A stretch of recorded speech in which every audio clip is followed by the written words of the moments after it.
Bismillahirrahmanirrahim. Dear students, Assalamu alaikum. My name is Yasir Ali Tanoli. You are watching my YouTube channel Physics with Tanoli. Students, जैसा कि आपको पता है कि हमने फर्स्ट ईयर की फिजिक्स एक सीरीज़ के साथ, एक सीक्वेंस के साथ हमने स्टार्ट की हुई है। आज हमने उसी को आगे कंटिन्यू करना है। हमारा आज का chapter number 2, vectors and equilibrium, ये हमारा आज का टॉपिक है। इससे पहले हमने कार्टेशियन कोऑर्डिनेट सिस्टम या रेक्टेंगुलर कोऑर्डिनेट सिस्टम के ऊपर हमने बात की थी। आज हमने यूनिट वेक्टर को एक्सप्लेन करना है। हमारा जो टॉपिक है वो यूनिट वेक्टर का है, इसको आज हमने समझना है। अब जैसे हम वर्डिंग के ऊपर गौर की जाए, यूनिट वेक्टर कौन सा होगा, इसको हमने डिफाइन करना है। Vectors which have unit magnitude, जिसका मैग्नीट्यूड क्या होगा हमारे पास, unit magnitude. Meaning of unit magnitude क्या होगा, सबसे पहले हम अगर इसको डिफाइन करें, a vector which have magnitude 1 is known as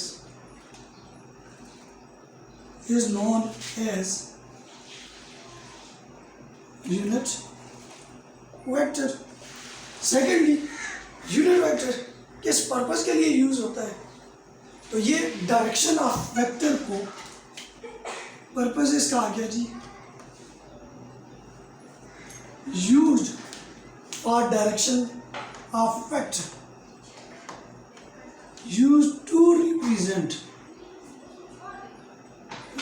represent direction of vector. यानी जिसका मैग्नीट्यूड 1 होगा वो यूनिट वेक्टर होगा। और सेकेंडली, जिसको डायरेक्शन ऑफ वेक्टर को रिप्रेजेंट करने के लिए हम क्या करें जी, यूज करें। थर्ड वन, इसकी अगर इक्वेशन पे बात की जाए, इक्वेशन बनाएं यूनिट वेक्टर की, तो कोई भी वेक्टर हो हमारे पास, वेक्टर को अगर डिफाइन किया जाए तो those physical quantity which are completely described by, दो चीज़ें आ जाएंगी। एक हमारे पास मैग्नीट्यूड, और मैग्नीट्यूड के साथ साथ क्या आ जाएगा हमारे पास, डायरेक्शन आ जाएगी। ये दो चीज़ें हमारे पास आ जाती है वेक्टर में। तो वेक्टर के लिए कोई भी वेक्टर है, फॉर एग्जांपल ए वेक्टर है, इससे पहले हमने रिप्रेजेंटेशन ऑफ वेक्टर के ऊपर बात की हुई है जी। रिप्रेजेंटेशन ऑफ वेक्टर में अगर आपको याद हो तो मैंने यहाँ पे एक बात लिखी, अभी उसी को हमने कंटिन्यू करना है। यानी vector is equal to magnitude, और मैग्नीट्यूड के साथ क्या आ गया जी आपके पास, डायरेक्शन आ गई। और वेक्टर कोई भी वेक्टर है, फॉर एग्जांपल ए वेक्टर है, और वेक्टर को रिप्रेजेंट करने के लिए हमने एक मेथड सीखा था कि उस वेक्टर के ऊपर आपने एरो डालना है, या उसके नीचे भी आप डाल सकते हैं, बोल्ड लेटर से भी उसको लिख सकते हैं, is equal to magnitude of vector A. तो मैग्नीट्यूड के लिए हमने लिखा था इस तरह की 2 लाइन्स थी, यानी जिसको हम मॉडुलस भी पढ़ते हैं, मार भी पढ़ते हैं, इनटू डायरेक्शन के लिए अभी हमने बताया है, डायरेक्शन के लिए, बल्कि मैं यहाँ पे डायरेक्शन ही लिखता हूँ। और इससे पहले मैं एक बात एक्सप्लेन कर लेता हूँ, यूनिट वेक्टर को रिप्रेजेंट कैसे करें। यूनिट वेक्टर हमने बात की, जिसका मैग्नीट्यूड क्या होगा जी, मैग्नीट्यूड होगा हमारे पास जी 1। और सेकेंडली, इसमें हमने ये बात बताई थी कि ये वेक्टर की डायरेक्शन को रिप्रेजेंट करने के लिए हम इसको देख रहे होते हैं। और इसके अलावा अगर देखा जाए इसको लिखा किस तरह जाएगा, तो लिखने के लिए एक बात याद रखनी है, इसके ऊपर कैप या आपके पास हेड होगा, यानी इस तरह का सिंबल होगा किसी भी वेक्टर के ऊपर जो उसकी डायरेक्शन को एक्सप्लेन करने के लिए जो यूनिट वेक्टर यूज करेंगे उसके ऊपर इस तरह का सिंबल होगा। तो यहाँ पे डायरेक्शन की जगह क्या हो जाएगा, ए के लिए, तो ए के ऊपर आपने क्या डाल देना है जी, के डाल देना है। आपके पास ये किसको रिप्रेजेंट करेगा जी, उसके यूनिट वेक्टर को। ये आपके पास रिप्रेजेंट करेगा मैग्नीट्यूड को, और ये आपके पास रिप्रेजेंट करेगा डायरेक्शन ऑफ वेक्टर। ये दोनों चीज़ों को रिप्रेजेंट कर रहे हैं। अब इसी तरह मुझे ये चाहिए डायरेक्शन ऑफ वेक्टर ए में फाइंड करने जा रहा हूँ, तो ये direction of vector A is equal to A vector divided by magnitude of that vector. ये मेरे पास आ जाएगा, A is equal to vector direction of vector is equal to vector A divided by magnitude of this vector, जो भी vector हमारे पास given है। या इसी तरह अगर हम फाइंड करना चाहें जी बी वेक्टर के लिए, बी वेक्टर के लिए क्या हो जाएगा जी, magnitude of B vector represented by that one into direction of that vector. तो डायरेक्शन के लिए आप क्या लगाएंगे, उसके ऊपर कैप लगाएंगे। मैंने इसको फाइंड करना है, तो इसके लिए हो जाएगा बी के ऊपर कैप, यानी direction of B vector is equal to B vector divided by magnitude of B vector. इसी तरह और भी आप ले सकते हैं। फॉर एग्जांपल आपके पास आर यूनिट वेक्टर, या आर वेक्टर के लिए आप क्या लेंगे, magnitude of R into unit vector of R. तो यूनिट वेक्टर ऑफ आर आपके पास क्या बनेगा जी, आपके पास R vector divided by magnitude of R, ये आपके पास इसके लिए बनेगा। इसी तरह इसकी कुछ टाइप्स है हमारे पास थी। वैसे तो हम चूँकि इससे पहले कार्टेशियन कोऑर्डिनेट सिस्टम को स्टडी कर चुके हैं, तो कार्टेशियन कोऑर्डिनेट सिस्टम को सामने रखते हुए टाइप्स ऑफ वेक्टर पे अगर बात की जाए तो हम यहाँ पे 3 तरह की टाइप्स के ऊपर बात करेंगे, टाइप्स ऑफ वेक्टर। और मैं किस सिस्टम में बात करूँगा, RCS system. RCS stands for rectangular coordinate system, या इसको कार्टेशियन कोऑर्डिनेट सिस्टम का भी नाम दिया जाता है। हम इसमें बात कर रहे हैं रेक्टेंगुलर कोऑर्डिनेट सिस्टम और कार्टेशियन कोऑर्डिनेट सिस्टम। इसमें फर्स्ट वन आपने याद रखना है, आपके पास आ जाएगा I unit vector, J unit vector and K unit vector. ये आपके पास रिप्रेजेंट करेंगे, represent direction of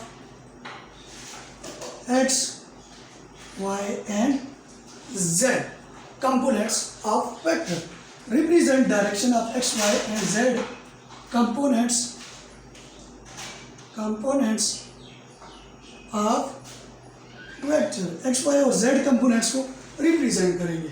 y represent करेगा x कंपोनेंट को, j रिप्रेजेंट करेगा y कंपोनेंट को, और k रिप्रेजेंट करेगा हमारे पास z कंपोनेंट को। अगर इसको ग्राफिकली या डायग्रामेटिकली अगर इसको रिप्रेजेंट करें तो हमने इस तरह बनाया था जी 3D स्ट्रक्चर के अंदर।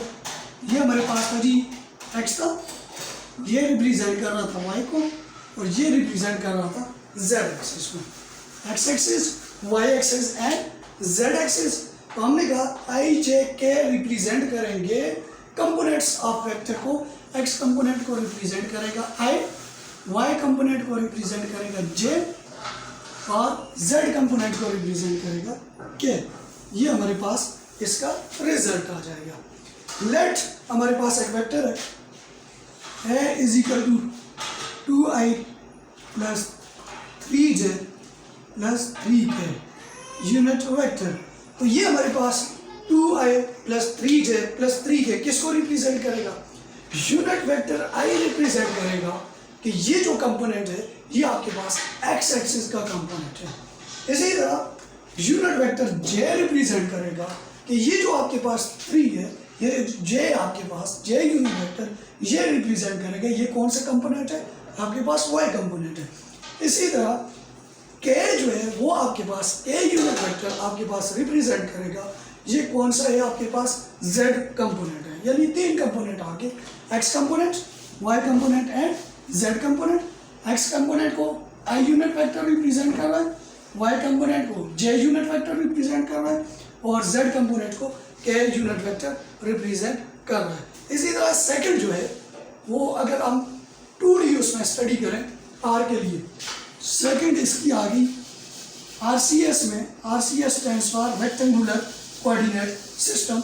अगर इसमें हम आर यूनिट वेक्टर के ऊपर बात करें, सेकंड टाइप पे आ जाएगा आपके पास आर यूनिट वेक्टर। और आर यूनिट वेक्टर को अगर मैं यहाँ पे एक्सप्लेन करूँ तो ये मेरे पास 2D सिस्टम में रेक्टेंगुलर कोऑर्डिनेट सिस्टम में ये मेरे पास एक्स एक्सेस आ गया, ये मेरे पास वाई एक्सेस आ गया, ये मेरे पास ऑरिजिन है। हम पॉइंट्स को रिप्रेजेंट करने के लिए लोकेशन के लिए हमने दो बातें एक्सप्लेन की थी कि ये जो लाइन है ये जो स्ट्रेट लाइन हमारे पास बन रही थी ये उसकी लेंथ या डिस्टेंस को हमें मेजर करके दे रही थी। अब देखें ओ से पी फॉर एग्जांपल इसको रिप्रेजेंट करेंगे हम आर वेक्टर से, वेक्टर ऑफ आर। लेकिन जिस टाइम बात आएगी ओ से लेके पी तक, ओ से लेके पी तक जो होगा उसको हम डायरेक्शन फ्रॉम, मैं यहाँ पे लिख लेता हूँ direction from O to P, O to P की डायरेक्शन को रिप्रेजेंट करने के लिए या आर वेक्टर की डायरेक्शन को रिप्रेजेंट करने के लिए हम यहाँ पे क्या करेंगे जी, यहाँ से एक लाइन खींचेंगे और ये हमारे पास क्या हो जाएगा जी आर यूनिट वेक्टर। ये सेकंड इसकी प्रॉपर्टी थी, यानी ये ओ टू पी ये हमारे पास डिस्टेंस है, ये लेंथ है और इसको हम रिप्रेजेंट कर रहे होते हैं आर वेक्टर से। और आर वेक्टर की जो डायरेक्शन है उसको रिप्रेजेंट करने के लिए फ्रॉम ओ टू पी उसके लिए कौन सा होगा हमारे पास आर यूनिट वेक्टर होगा। इसी तरह इसकी थर्ड टाइप पे आ जाते हैं जी। इसकी थर्ड टाइप जो है वो हमारे पास एन यूनिट वेक्टर से रिलेटेड है। कोई भी हमारे पास फ्लैट सरफेस है, कोई भी फ्लैट सरफेस है या हमारे पास कोई भी एरिया।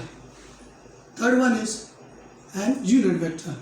फॉर एग्जांपल ये मेरे पास कोई फ्लैट सरफेस है तो इसको अगर मैं एक्सप्लेन करूं तो फ्लैट सरफेस के लिए उसका जो एरिया होगा या उसकी जो हमारे पास जिस टाइम डायरेक्शन को एक्सप्लेन करेंगे वो हमारे पास नॉर्मल होगा जी, वो नॉर्मल टू द प्लेन होगा या नॉर्मल टू द फ्लैट होगा।